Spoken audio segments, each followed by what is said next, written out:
परमात्मा श्री कृष्ण के चरणारविंदों में शतकोटि नमन बंदन। मित्रों को, जिज्ञासुओं को, धर्म प्रेमियों को, ज्योतिष विज्ञान प्रेमियों को हर हर महादेव, बम बम भोले, नमः शिवाय। मित्रों, वेदांग ज्योतिष शास्त्र में राशियां, ग्रह और नक्षत्र जीवन का, जगत का और भविष्य का संपूर्ण ज्ञान नक्षत्रों पर ही डिपेंड करता है। नक्षत्रों से राशियों की उत्पत्ति होती है। नक्षत्र अपने में पूर्ण माना जाता है। नक्षत्रों में उग्र स्वभाव के नक्षत्र होते हैं, मृदु स्वभाव के नक्षत्र होते हैं और सौम्य स्वभाव के नक्षत्र होते हैं। नक्षत्र ऐसे मान लिया जाए कि जो 9 ग्रह हैं, सूर्य से लेकर केतु तक, उनका रहने का ठिकाना है।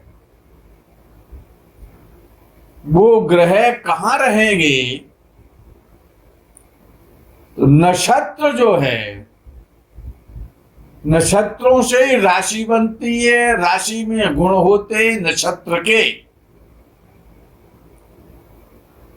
और ग्रह भी किसी न किसी नक्षत्र में ही होता है। अर्थात ये जो 27 नक्षत्रों का जो समूह है, ये बड़ा महत्वपूर्ण है। हर जातक का जन्म किसी न किसी नक्षत्र में ही होता है और उस नक्षत्र से ही राशि का निर्माण होता है। उस नक्षत्र से ही दशा, महादशा, अंतर्दशा, योगिनी दशा, जितने भी दशाएं हैं, 108 प्रकार की दशाएं हैं, वो नक्षत्र के आधार से ही, नक्षत्र के द्वारा ही उत्पन्न होती है, उत्पत्ति होती है दशाओं की। और नक्षत्रों से ही वस्तुएं हैं, नक्षत्रों से ही संसार है, नक्षत्रों से ही धातु है, नक्षत्र ही सब कुछ है। नक्षत्र को समझना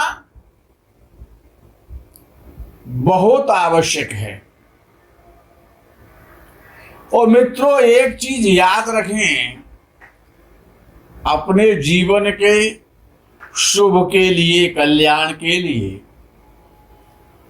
कि जिस नक्षत्र में आपका जन्म है,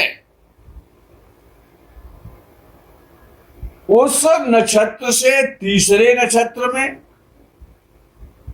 5वें नक्षत्र में और 7वें नक्षत्र में, तीसरा, 5वां और 7वां नक्षत्र के साथ कभी भी मित्रता नहीं करनी चाहिए, व्यापार नहीं करना चाहिए, विवाह नहीं करना चाहिए, आवास नहीं बनाना चाहिए। कोई भी किया हुआ कार्य जन्म नक्षत्र से तीसरे, 5वें और 7वें नक्षत्र में हमेशा ही अशुभ फल ही देगा। नक्षत्रों की जो संधि होती है, एक नक्षत्र खत्म होता है दूसरा नक्षत्र प्रारंभ होता है। हर नक्षत्र में 4 विभाग हैं, 4 पार्ट हैं हर नक्षत्र के। ये जो राशि है ना, ये जो 12 राशियां हैं, ये ऐसे समझ सकते हैं कि ये 12 मॉल हैं, मॉल। उनके 9 पार्ट हैं। एक पार्ट में सब्जियां बिक रही हैं, एक राशि के पार्ट में।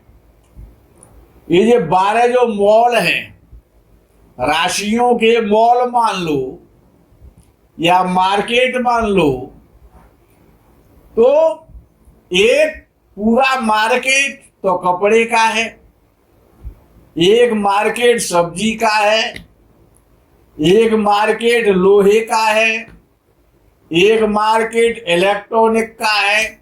इसी प्रकार से जो राशियां हैं ये मार्केट हैं, और उस एक मार्केट में, जैसे मेष राशि है उसको हमने मार्केट मान लिया, अब उस एक मार्केट में 9 बाजार हैं, 9 मार्केट हैं।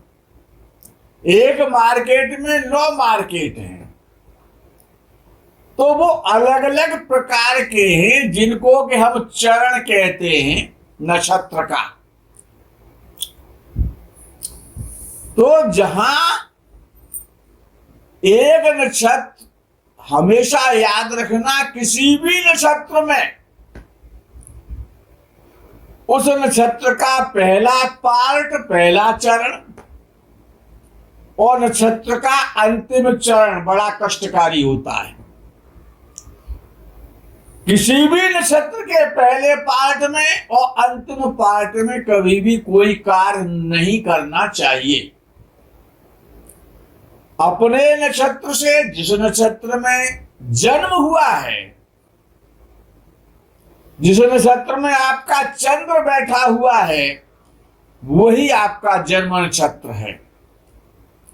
और उस जन्म नक्षत्र से तीसरे, 5वें और 7वें नक्षत्र के साथ में यदि किसी का तीसरा या 5वां या 7वां नक्षत्र आपके नक्षत्र से आता है, तो उसके साथ कभी भी दोस्ती नहीं करनी चाहिए, मित्रता नहीं करनी चाहिए, विवाह नहीं करना चाहिए, पार्टनरशिप नहीं करनी चाहिए, साझेदारी नहीं करनी चाहिए, उससे दोस्ती भी नहीं करनी चाहिए, लेन देन भी नहीं करना चाहिए, सामान्य विवाह रखना चाहिए, अन्यथा बहुत कष्ट उठाना पड़ता है।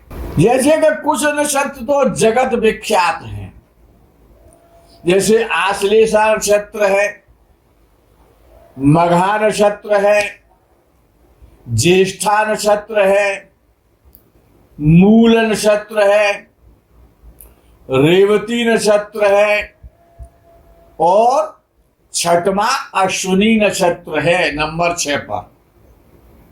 ये जो 6 नक्षत्र हैं, ये बड़े विशेष नक्षत्र हैं। बहुत अच्छा भी फल दे देते हैं, बहुत खराब फल भी देते हैं। क्योंकि आश्लेषा जो नक्षत्र है, वो जो नक्षत्र है, अगर किसी भी व्यक्ति विशेष का आश्लेषा नक्षत्र के पहले चरण में यदि जन्म होता है, तो वो धनहानि होती है उससे।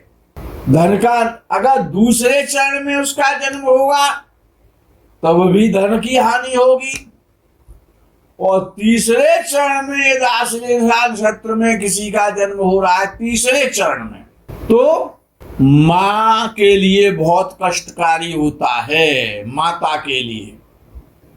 और चौथे नक्षत्र में आश्लेषा के में किसी का जन्म हो रहा है तो पिता के लिए बहुत कष्टकारी होता है। अब ऐसे ही मघा नक्षत्र है, तो मघा के पहले पार्ट में, पहले चरण में यदि किसी का जन्म होता है, चाहे वो बालक है अथवा वो बालिका है, तो पहले चरण में जन्म लेने वाले में, मघा के में, माता को कष्ट मिलता है। दूसरे पार्ट में पिता को कष्ट मिलता है, तीसरा पार्ट बहुत अच्छा माना गया है, चौथा पार्ट बहुत अच्छा माना गया है मखा नक्षत्र का।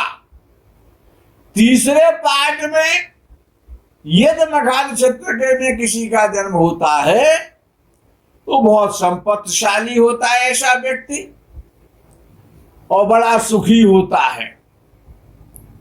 और चौथे पार्ट में मघा के में यदि किसी का जन्म होता है, चौथे चरण में जन्म होता है, तो वो धनी भी होता है, यशस्वी भी होता है, और बड़ा उच्च कोटि का विद्वान होता है।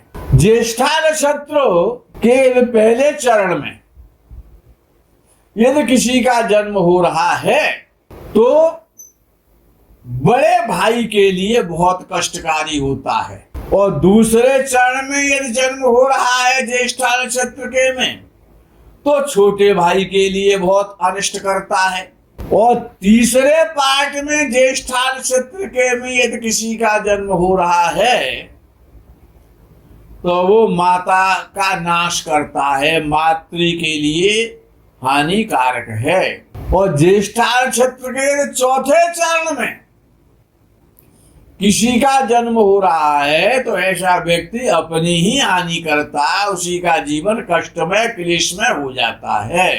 तो ज्येष्ठा नक्षत्र के चारों पार्ट अच्छे नहीं हैं। उसके बाद मूल नक्षत्र आता है, तो मूल नक्षत्र के पहले चरण में यदि किसी का जन्म होता है तो वो पिता के लिए कष्टकारी है, और दूसरे पार्ट में, दूसरे चरण में, दूसरे पाद में यदि किसी का मघा मूल के में जन्म होता है तो वो माता के लिए कष्टकारी है, और तीसरे पार्ट में मूल के में यदि किसी का जन्म होता है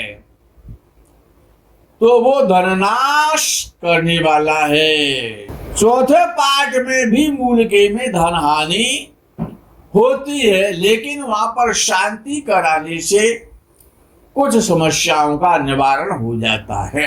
रेवती नक्षत्र का जो पहला चरण है वो बहुत अच्छा है। यदि रेवती नक्षत्र के पहले चरण में यदि किसी का जन्म होता है तो वो राज्याधिकारी बनता है, और बहुत यशस्वी होता है, सम्मानित होता है, और धनवान होता है। और रेवती नक्षत्र के दूसरे चरण में यदि किसी का जन्म हुआ है तो वो निश्चित रूप से आईएएस, आईपीएस या मंत्री बनता है, उच्च पद प्राप्त करता है। और रेवती के तीसरे नक्षत्र में यदि किसी का जन्म हुआ है, तीसरे पार्ट में, तीसरे चरण में, तो धनी भी होता है और हमेशा सुखी रहता है, बहुमूल्य पदार्थों का स्वामी होता है। रेवती का चौथा नक्षत्र बहुत खतरनाक है। चौथा जो पार्ट है रेवती नक्षत्र का बहुत कष्टकारी होता है, जीवन भर कष्ट मिलता है। अश्विनी नक्षत्र का जो पहला चरण है, ये देश में किसी का जन्म हो रहा है तो पिता के लिए कष्ट देने वाला है। अश्विनी नक्षत्र के दूसरे चरण में जन्म हो रहा है तो बहुत अच्छा है, सुखी होता है ऐसा जातक, ऐश्वर्यशाली संपत्तिवान होता है।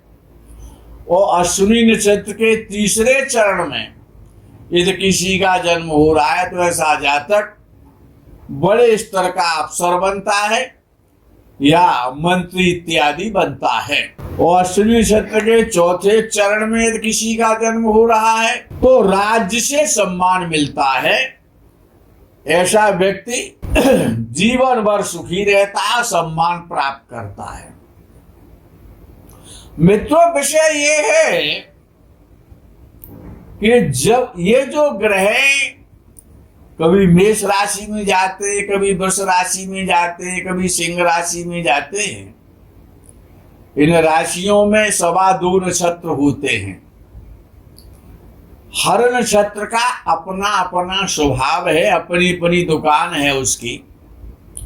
कहीं पर रेगिस्तान है, कहीं पर बर्फ पड़ रही है, कहीं पर समुद्र है, कहीं पर मैदानी क्षेत्र है, तो ये जो नक्षत्रों का जो स्वभाव है ये ग्रहों पर पड़ता है, और जैसे नक्षत्र में जो ग्रह होता है वो उसी के आधार पर फल देता है। अब जिस प्रकार से 27 नक्षत्र है, पहले तो ये समझा जाए कि 9 की जो संख्या है 9 ग्रह है। पहले 9 ग्रहों का नंबर आता है, तो 9 अपने में पूर्ण संख्या है।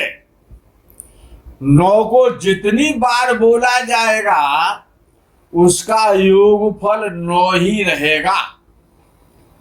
अगर 9 को 2 बार बोल दिया जाए तो 9 दूनी 18, 8 1 9 हो जाएगा। 3 बार बोल दिया जाए तो 27, 7 और 2 9 हो जाएगा। 4 बार बोल दिया जाए तो 6 और 3 9 हो जाएगा 36 का। और नक्षत्र भी 27 है तो 27 भी 9 है। 7 और 2 जोड़ देंगे तो 9 हो जाएगा। तो अर्थात ज्योतिष शास्त्र जो वेदांग ज्योतिष है वो अपने में पूर्ण है, ऐसा ऋषियों ने माना। अब पहला जो नक्षत्र है, जो सबसे पहले जो नक्षत्र आता है नंबर पे, जिसका स्वामी केतु है, अश्विनी नक्षत्र का स्वामी केतु है। और ये नक्षत्र है कैसा, इसमें कौन कौन से गुण हैं, कौन कौन से अवगुण हैं, ये क्या करता है। अगर अश्विनी नक्षत्र में जन्म किसी का हुआ है तो यदि आपको नक्षत्र का ज्ञान है तो वो जातक में उस नक्षत्र के गुण होंगे। वो अपने जीवन में उन्हीं चीजों से राग और द्वेष करेगा, उसी प्रकार की उसकी बुद्धि होगी और उसका स्वभाव होगा। अश्व कहते हैं घोड़े के लिए। तो अश्विनी जो नक्षत्र है, ये जो नक्षत्र ये तारों से मिलकर के बनते हैं, जो स्टार हैं आकाश मंडल में। तो अश्विनी नक्षत्र 3 तारों से मिलकर के बना है, 3 तारे हैं इसमें। और इसकी जो आकृति है, जो इसकी जो शक्ल है, वो जैसे घोड़े का मुख होता है, तो जैसे घोड़े का मुख होता है तो घोड़े के मुख के समान इसकी आकृति है। इसके जो देवता है अश्विनी नक्षत्र के, वो अश्विनी कुमार कहलाते हैं, जो कि देव कोटि में आते हैं और देवताओं के वैद्य जी हैं। अर्थात यदि किसी का जन्म अश्विनी नक्षत्र में हुआ है तो हमको ये ध्यान रखना चाहिए कि इस नक्षत्र के जो देवता हैं वो अश्विनी कुमार हैं। और अश्विनी कुमार कौन है कि वो चिकित्सा क्षेत्र के मालिक हैं। अर्थात ऐसा जातक चिकित्सा क्षेत्र की जानकारी रखेगा, डॉक्टर बन सकता है, बढ़िया वैद्य बन सकता है। तो अर्थात ऐसा व्यक्ति, उस नक्षत्र के गुण उसमें व्यक्ति में समाहित हो जाते हैं। तो देवताओं के वैद्य हैं अश्विनी कुमार, यानी कि औषधियों की जानकारी, फार्मा क्षेत्र की जानकारी, मेडिसिन की जानकारी। अर्थात जो लोग अश्विनी नक्षत्र में पैदा होते हैं उनके माता पिता को ये ध्यान रखना चाहिए कि हम अपने बच्चे को कौन सी शिक्षा दिलवाएं। तो नक्षत्र के आधार पर यदि देखा जाए तो उनको डॉक्टरी की शिक्षा दिलवानी चाहिए वर्तमान के इस आधुनिक युग में, या मेडिकल से संबंधित शिक्षा दिलवानी चाहिए, मेडिकल साइंस की शिक्षा दिलवानी चाहिए। यदि व्यापार भी कराएं तो फार्मा सेक्टर में कराएं या फार्मासिस्ट बनाएं, डॉक्टर, सर्जन, फिजिशियन बनाएं। ये आवश्यक है इसको समझना कि आपको नक्षत्र के आधार पर, क्योंकि किसी न किसी बच्चे का जन्म किसी न किसी नक्षत्र में हुआ है, ये नक्षत्र फालतू नहीं है। संपूर्ण ज्योतिष, संपूर्ण जीवन, संपूर्ण विज्ञान, संपूर्ण जगत नक्षत्र पर ही निर्भर करता है। नक्षत्र उसका आधार है, उसका बेस है। तो लोग पूछते हैं, जानकारी लेते हैं कि गुरुजी हम अपने बच्चे को किस क्षेत्र में ले जाएं, कौन सी शिक्षा दिलवाएं। तो उनको ये जानना आवश्यक है कि उनके बच्चे का जन्म किस नक्षत्र में हुआ है, वो नक्षत्र क्या क्या काम करता है, उस नक्षत्र में कौन कौन से गुण है, वही बुद्धि, वही ज्ञान, वही स्वभाव, वही रुचि और अरुचि आपके बच्चे में होगी। तो ये सुविधा के लिए नहीं है, ये ज्ञान के लिए है और ये मूलतः सत्य ज्ञान है। तो घोड़ों का व्यवसाय कर सकता है ऐसा व्यक्ति, ट्रांसपोर्ट का व्यवसाय करता है कि ट्रांसपोर्ट भी दौड़ता है, जितने भी वाहन है, घोड़ा भी दौड़ता है और ट्रांसपोर्ट जो वाहन होते हैं वो भी दौड़ते हैं। एक नक्षत्र को यदि बोला जाए तो कई दिन एक नक्षत्र पे बोला जा सकता है, लेकिन समय सीमित होता है, इस कारण से मुख्य मुख्य बिंदुओं पर भी प्रकाश डाला जा सकता है। तो घोड़ों का व्यवसाय कर सकता है, मोटरयान का व्यवसाय कर सकता है, हवाई जहाज भी दौड़ते हैं। तो जो चीज गतिशील है, गतिशील वस्तुओं का व्यापार करना चाहिए, दवाइयों का व्यापार करना चाहिए, मेडिकल साइंस के क्षेत्र में उसको शिक्षा लेनी चाहिए। तो इस प्रकार से अब इसी पर बोलते रहेंगे तो आगे का विषय छूट जाएगा, नक्षत्र भी पूरा नहीं हो पाएगा आपके लिए। तो इसमें जो भी इस नक्षत्र में जो जातक पैदा होते हैं, किसमें, अश्विनी नक्षत्र में, वो बड़े लोक विख्यात होते हैं, लोकप्रिय होते हैं, सामाजिक प्राणी होते हैं, बहुत यात्राएं करने वाले होते हैं, चंचल स्वभाव के होते हैं, चंचल मनोबुद्धि के होते हैं, बहुत ज्यादा खर्चा करने वाले होते हैं, यानी अपव्यय कर देना चाहिए और जीवन को हमेशा दौड़ते रहते हैं, आगे बढ़ते रहते हैं, हमेशा उन्नति करते रहते हैं, दौड़ लगाते रहते हैं। और ऐसे व्यक्ति रेसर भी होते हैं। इस प्रकार के व्यक्तियों को रेस में भी यदि वो जाते हैं, रेस के क्षेत्र में, गति के क्षेत्र में, और उनको व्यायाम करने का, दौड़ने का, चलने का, पैदल चलने का बड़ा शौक होता है। वाहन के जो क्षमता है उसका जो निर्धारण, जो पैमाना बनाया गया है वो अश्व बनाया गया है। 10 हॉर्स पावर है, 20 हॉर्स पावर है।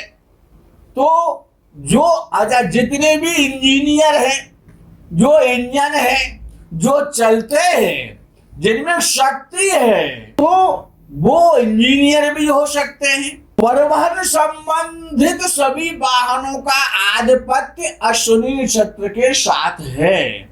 पुराणों के अनुसार अश्विनी कुमार 2 जुड़वा भाई थे।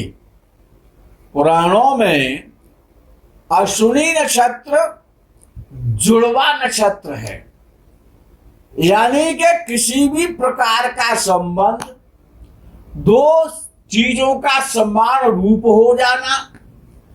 तृतीय भाव में यदि किसी का मंगल बैठा हुआ है और अश्विनी नक्षत्र में वो मंगल है, तीसरे भाव में मंगल है, तो प्रायः ऐसा देखा जाता है कि तीसरे भाव में मंगल हो और अश्विनी नक्षत्र में मंगल हो तो 2 जुड़वा भाइयों का जन्म भी होता है। बृहस्पति पंचम भाव का स्वामी होकर के और अश्विनी नक्षत्र में जब स्थित होता है तो भी 2 जुड़वा संतान होने का योग बन जाता है। वराह महर के अनुसार अश्विनी नक्षत्र में जिन जातकों का जन्म होता है वो सजावट के शौकीन होते हैं, सजने संवरने के शौकीन होते हैं और कलाकार होते हैं और आर्टिस्ट होते हैं। सुंदर सुंदर वस्त्र हैं, सुंदर सुंदर भोज्य पदार्थ हैं, सुंदर सुंदर परिधान पहनने के शौकीन हैं, आकर्षक दिखने के शौकीन हैं, लोकप्रिय हैं, अपने कार्य में बड़े चतुर और दक्ष हैं। और जो भी अश्विनी नक्षत्र में जिन जातकों का जन्म होता है वो बड़े समझदार होते हैं, बुद्धिमान होते हैं, योजनाएं बनाने वाले होते हैं, अपने मित्रों के साथ और अपने परिजनों के साथ सगे संबंधियों के साथ में ऐसे जातक बड़े मधुर और सुंदर संबंध रखते हैं। ये जो नक्षत्र है अश्विनी नक्षत्र, शरीर में इसका जो निवास है वो दोनों घुटनों में है। जो हमारे जो घुटने होते हैं, घुटनों में इसका निवास है। व्यवसाय की दृष्टि से इसे देखा जाए तो चिकित्सा क्षेत्र है, रसायन क्षेत्र है, सेना का क्षेत्र है, पुलिस डिपार्टमेंट है, या जो खेल क्षेत्र में जो खिलाड़ी होते हैं, तो यानी क्रिकेट है, वॉलीबॉल है, हॉकी है, फुटबॉल है, इस प्रकार के जो खेल हैं, तीरंदाजी है, निशानेबाजी है, दौड़ने का काम है, रेसलिंग का काम है, तो ये काम इस प्रकार के लोगों को करने चाहिए। इस नक्षत्र में जो भी जातक पैदा होते हैं उनके लिए लोहे का काम, इस्पात का काम, तांबे के काम उनको करना चाहिए। इस प्रकार के व्यवसाय करना चाहिए। मेदिनी ज्योतिष के आधार पर ये जो अश्विनी नक्षत्र ये चावल का कारक है, धान का ऊन का कारक है, लोहे और इस्पात का कारक है, कॉपर का कारक है, खनन का जो उद्योग है, जो खदान है, खनन, कल कारखाने हैं, और रेलवे, क्यों रेलवे तो चलती है, गतिशील है। तो इस प्रकार के अश्विनी नक्षत्र में पैदा होने वाले व्यक्ति को और कार्य करने चाहिए।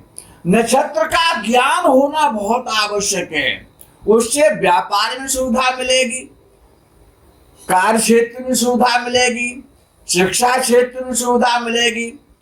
आज से यदि आप चाहेंगे कमेंट के माध्यम से आप अपनी इच्छा जागृत करेंगे तो आगे के नक्षत्रों पर भी हम प्रकाश डालने का प्रयास करेंगे। जो भी हमको ज्ञान है उस ज्ञान को आप तक पहुंचाएंगे, जिससे कि आपको भी ज्ञान हो जाए कि आपको क्या करना है, क्या नहीं करना है, जिससे कि आपका जीवन उज्जवल हो, सुखमय हो। इस प्रकरण में यही विराम करते हैं। समय का अभाव रहता है, समय सीमित है, समय का सम्मान करें। हर हर महादेव, बम बम भोले, नमः शिवाय, जय गौ माता की।